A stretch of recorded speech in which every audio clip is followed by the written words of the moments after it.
तब दुख होता है कि इतने दूर दूर से आए हो, 1000 रुपए का डीजल पेट्रोल खर्च कर कर यहाँ आए हो।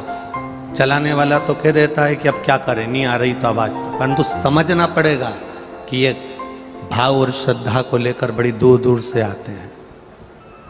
कई बार ये म्यूजिशियन इनके स्वर की आवाज तेज कर देते हैं तो हम इशारे में कम कर देते हैं कि तुम्हारे स्वर की जरूरत नहीं है। ये बड़ी श्रद्धा और विश्वास के साथ में 500, 700, 1000 किलोमीटर दूर से आए हैं और केवल एक विश्वास लेकर आए हैं कि 7 दिन की कथा सुनूंगा, मेरा बाबा मुझे झोली भर कर देगा, जिंदगी में एक बार शिव पुराण में भी करवाऊंगा। इनका विश्वास केवल इतना सा है कि जिंदगी में एक बार शिव महापुराण की कथा में भी करवाऊंगा। ये विश्वास है मेरा, ये भरोसा है मेरा, ये दृढ़ता है मेरी। पर छल से नहीं,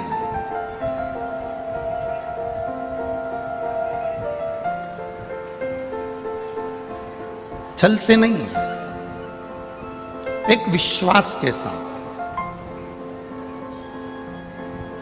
एक भरोसे के साथ। चतुराई और समझदारी में अंतर है। चतुराई करने वाला कभी भोलेनाथ को नहीं पा सकता और समझदारी करने वाला कहीं पर भी बैठ जाए भोलेनाथ उसके पास पहुंच जाते हैं। समझदारी किस चीज से होती है? समझदारी वो नहीं है कि आप बहुत पढ़ लिख गए तो समझदार बन गए, आप ऊंचे सिंहासन पर बैठ गए तो समझदार बन गए, आप एसपी कलेक्टर बन गए तो समझदार बन गए, आप कोई मंत्री का पद पा लिए तो समझदार बन गए, आप किसी खूब ऊंचे सिंहासन पर बैठ गए तो समझदार बन गए। पढ़ाई कर ली, इंजीनियर बन गए, डॉक्टर बन गए, कलेक्टर बन गए, एसपी बन गए, एसडीएम बन गए, मंत्री बन गए, संतरी बन गए, कलंतरी बन गए, उसका मतलब ये नहीं कि आप समझदार हो गए। समझदार किसको कहा गया? खूब पढ़ने वाला व्यक्ति समझदार नहीं होता, खूब पढ़ने वाला व्यक्ति समझदार की गिनती में नहीं आता। समझदार तब होता है कि डॉक्टर के ओहदे पर बैठने पर, इंजीनियर के ओहदे पर बैठने पर, मंत्री के ओहदे पर बैठने पर, ऊंचे सिंहासन के ओहदे पर बैठने पर, collector, SP, SDM, DSP, SSP, जो कमिश्नर आदि पद हैं उन पर बैठने के बाद भी आप किसी के दुख को देखकर दुखी हो जाओ और सुख कर देखकर सुखी हो जाओ, तब समझना कि आप समझदार हो।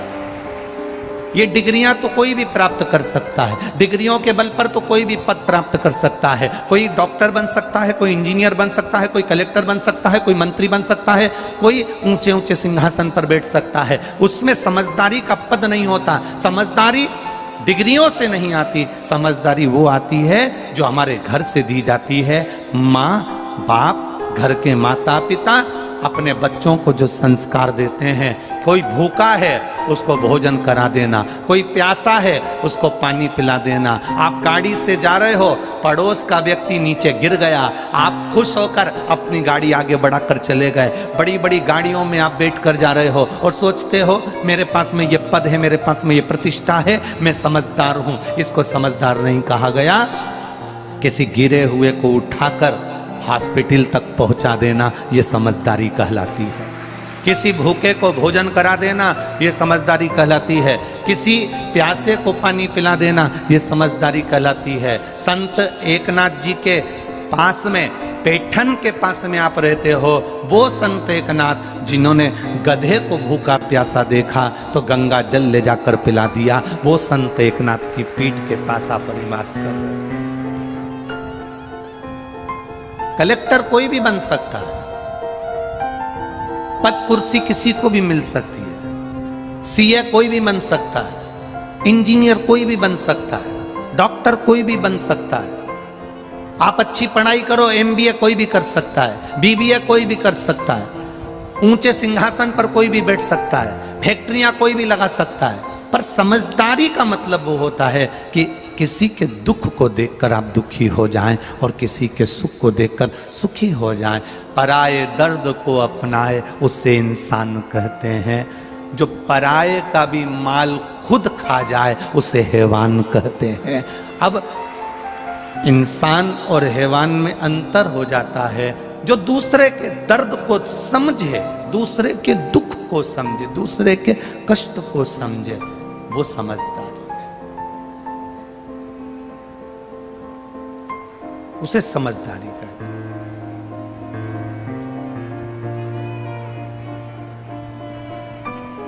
आप दूसरे के दर्द को यदि समझ रहे हो, दूसरे के कष्ट को समझ रहे हो, तो समझ लेना आप समझदार हो गए।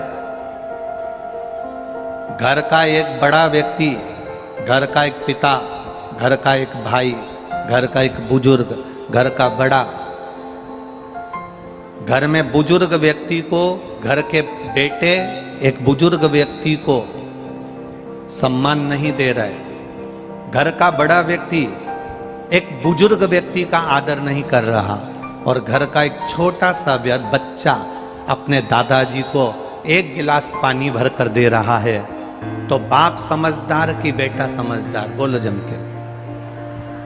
जम के बोलो जरा, समझदार है कि नहीं?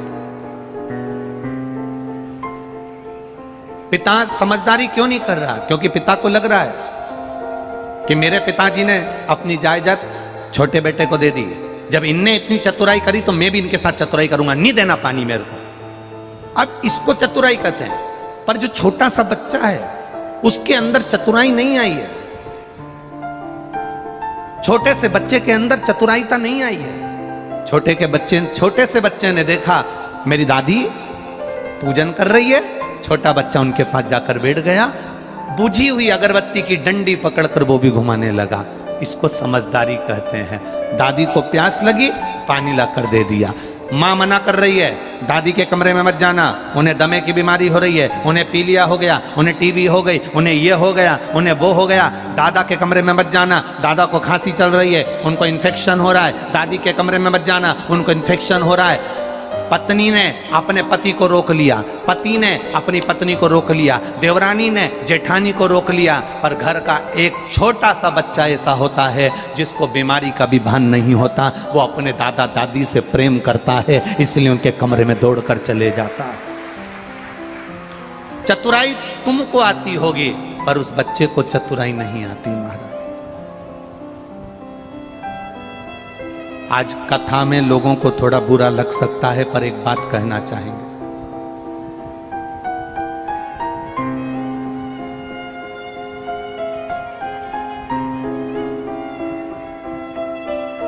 एक बात आपसे कहना चाहेंगे, थोड़ा बुरा लग सकता है, लग जाए तो घर जाके ठंडा पानी में नहा लेना, लग जाए तो। पहले के समय में, पहले के जमाने में दरवाजे पर एक व्यक्ति को बिठाया जाता था कि अंदर कोई कुत्ता ना आए। बोलो सही है कि गलत है? कोई जीव जानवर अंदर ना आए। पहले के समय में एक चौकीदार, एक व्यक्ति को, मनुष्य को, इंसान को बिठाया जाता था कि अंदर कोई कुत्ता ना घुस जाए, अंदर कोई जानवर ना घुस जाए, अंदर कोई जीव जंतु प्रवेश ना कर जाए।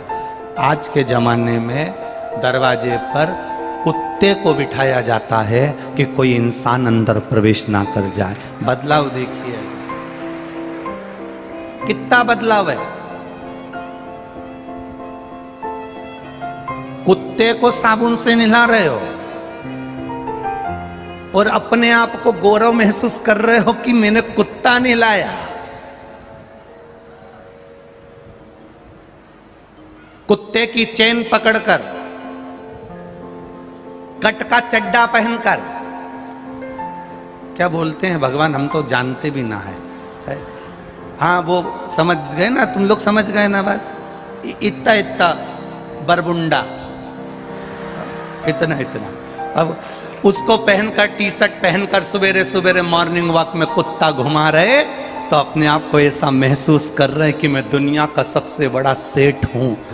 पर देखने में ऐसा लगता है कि तुम कुत्ते को घुमा रहे हो कि कुत्ता तुम्हें घुमा रहा है। समझ नहीं आता। आज के तो कुत्ते भी समझ में नहीं आते कि इनका मुंह किधर है और पूंछ किधर है। कुत्ते ही समझ में नहीं।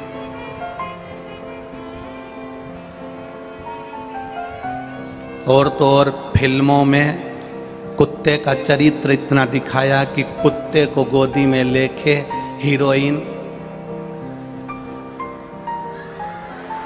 इसने कुत्ता का चरित्र इतना दिखाया।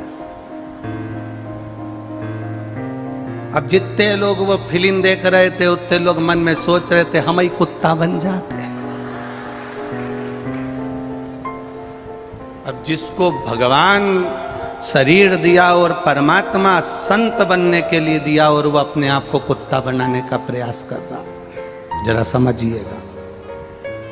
थोड़ा बुरा जरूर लगेगा पर एक निवेदन करेंगे, जितना प्रेम आप कुत्ते को देते हो, जितना समय आप कुत्ते को देते हो, जितना प्रेम आप कुत्ते से करते हो, समय पर रोटी देना, बिस्कुट देना, दवाई देना, नहलाना, चैन से बांधना, अंदर लाना, बाहर ले जाना, घुमाना, गाड़ी में ले जाना, जितना समय आप कुत्ते को देते हो उसमें से 10% समय घर के बुजुर्गों को दे दोगे तो जिंदगी संवर जाएगी।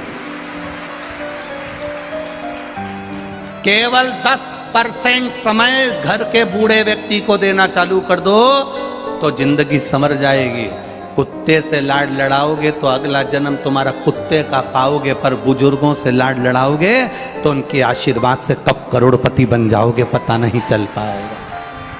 उनका आशीर्वाद, उनका हाथ तुम्हारे सिर पर पड़ेगा तो तुम्हारी जिंदगी सार्थक हो जाएगी, तुम्हारा जीवन धन्य हो जाएगा।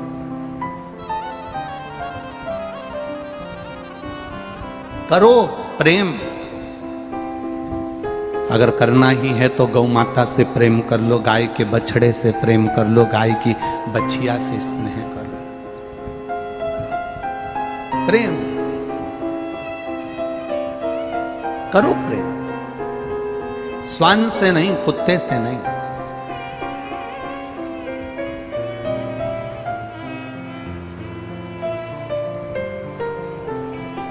मत बुरे कर्म कर बंदे वरना पछताएगा, भगवान की आंखों से तू बच नहीं पाएगा, तू बच नहीं पाएगा।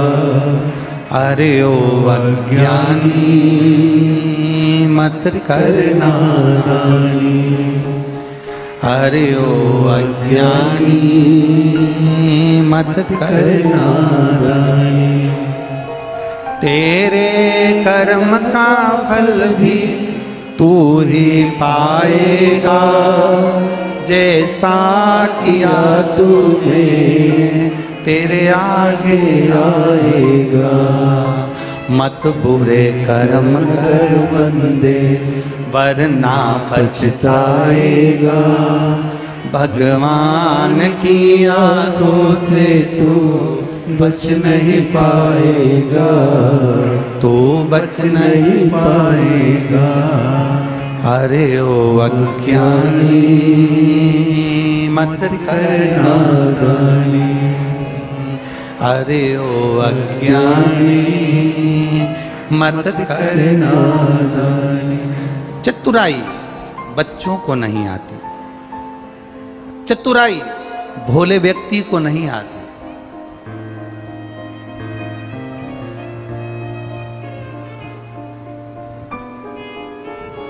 चतुराई मेरे महादेव को भी नहीं आती।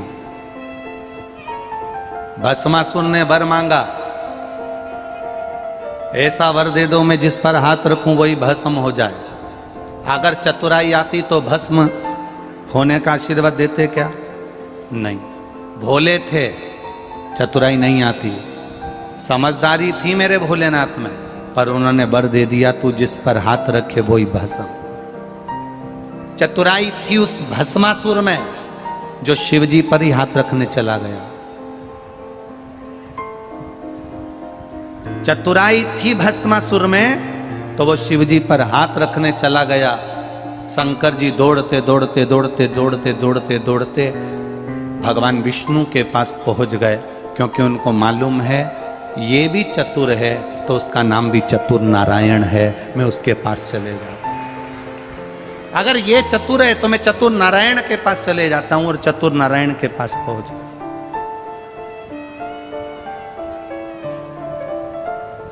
भोले को भोला मिलता है, समझदार को समझदार मिलता है, और चतुर को जम के बोलो चतुर मिलता है। आप अगर आज किसी को धोखा देकर 2 रुपए ज्यादा कमा भी लोगे ना, कोई ना कोई तुमको ऐसा चतुर मिलेगा, तुमने उसको धोखा दिया, वो तुम्हें धोखा देकर तुमने 2 रुपए उससे ज्यादा लिए, वो तुमसे 10 रुपए लेकर जाएगा। चतुर को चतुर मिलता। और भस्मासुर जैसे चतुर को चतुर नारायण मिले। क्या करा उन्होंने? स्त्री का रूप लेकर उसको नचाया, उसी का हाथ उसी के सिर पर रगवा दिया। अब सोचो, इसने तो वर मांगा था और उसी को समाप्त करवा दिया उसी के वर से। चतुर को चतुर मिल जाता है, भोले को भोला मिलता है, सहज को सहज मिलता है।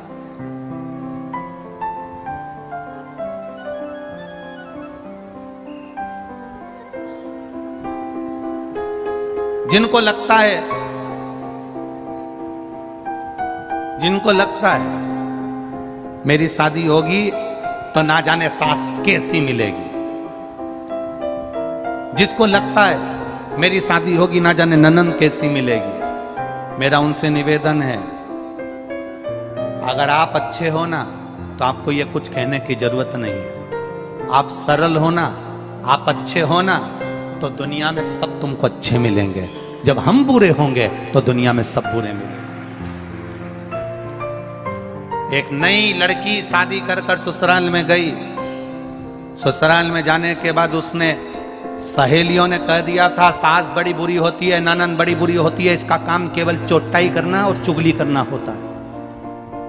ननद का काम केवल चुगली करने का है, देवर का काम केवल घर में बैठ के खाने का है, बहू का काम पूरे जिंदगी भर पिसाने का है। ये सहेलियों ने दिमाग में भर दिया, किटी पार्टी में जाकर भर दिया दिमाग में। तेरी सास बुरी, ससुर बुरा, जेठ बुरा, देवरानी बुरी, जेठानी बुरी, ननन बुरी। लड़की शादी कर जैसे ही ससुराल पहुंची उसके दिमाग में फंसा हुआ था सास बुरी होती है। सास ने उसको कहा बेटा सुनो, हाथ में बहुत सारी सोने की चूड़ियां हैं, मेहमानों ने दी, हमने दी, तुम्हारी मम्मी ने पापा ने दी, तुम एक काम करो, काम करोगी, आटा वगैरह उसनोगी, करोगी, हाथ की चूड़ियां थोड़ी सी उतार कर रख दो, लाओ मैं संभाल के रख देती हूँ, लाओ मैं संभाल के रख देती हूँ। सास ने भला सोचा, इसको लगा सास तो लोभी है, मेरे हाथ की चूड़ियां ले रही है। बेटा अलमारी में साड़ियां ज्यादा हैं, मैं ननन को भेज देती हूं तुम्हारी, उसको दे देना, वो दूसरी अलमारी में रख देगी। इसको लगा ननन चोर है, चुगलखोर है। ससुर ने शाम को कहा बेटा कल तुमने भिंडी की सब्जी बना ली थी, आज तुम टमाटर की सब्जी बना लेना। इसको लगा ससुर बड़ा लोभी है। हर व्यक्ति में इसको दोष नजर आया क्योंकि इसकी बुद्धि में पहले से ही दोष भरा हुआ था और इसने अपना रंग ढंग दिखाना चालू करा। कहीं सास को कुछ बोले, कहीं ननन को कुछ बोले, कहीं देवर को बोले, कहीं जेठ को बोले, कहीं ससुर को बोले। सब इससे बात करना बंद कर दिए, दूर हो गए। अभी शादी करी 15-20 दिन हुए, ये बहू ऐसा क्यों कर रही है, आखिर इसको क्या पड़ गया ऐसा, समझा रहे हैं, समझ नहीं रही। ये विदा लेकर अपने पिताजी के घर गई। माँ ने पूछा बेटा तेरे ससुराल वाले मिले होंगे, कैसे लगे सब?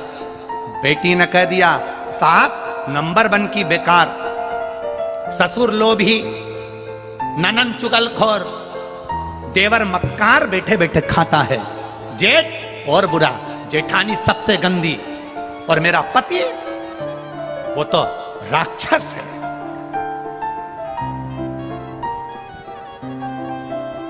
तो तेरे पड़ोसी तो अरे पड़ोसी नंबर 1 के बेकार, इतने घटिया, इतने गंदे, जिनका मुंह देखना पसंद नहीं मेरे को। मां समझ गई, पड़ोसी तो अच्छा लगता ना, इतने बड़े परिवार में कोई तो ठीक नजर आता ना, पर दिक्कत केवल इतनी सी है जो काले कलर का चश्मा लगाता है उसको सब काले नजर आते हैं, जो पीले कलर का लगाता है उसे पीले दिखते हैं, जो नीला लगाता उसे नीले दिखते हैं, जो लाल लगाता उसे लाल दिखते हैं, जो खुद अंदर से बुरा होता है उसे सारा विश्व बुरा नजर आता है। ये सृष्टि सब गंदे। क्या चाहती है? क्या चाहती है? बस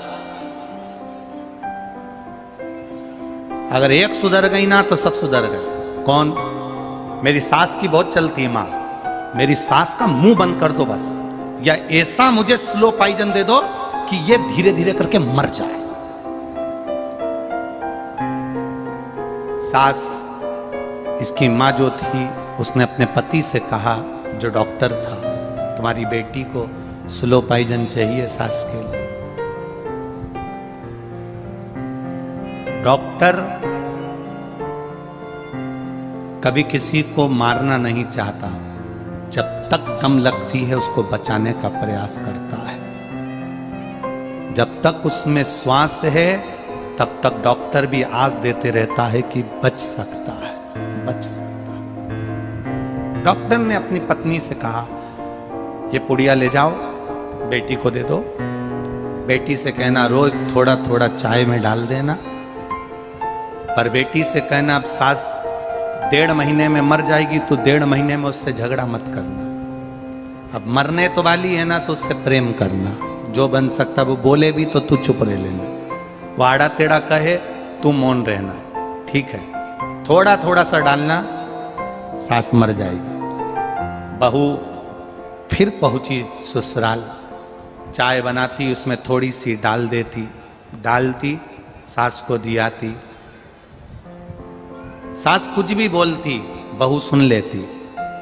सास को अच्छा लगा कि अपने माँ के घर गई थी तो माँ ने कुछ सिखा दिया, सुधर गई, अच्छी हो गई। आज सास ने कहा चल मैं तुझे बाजार ले चलती हूँ, तेरे पाँव की चप्पल बेकार हो रही है, दिला लाती हूँ। चप्पल दिलाने गई तो सूट भी दिला लाई, कपड़े भी दिला लाई।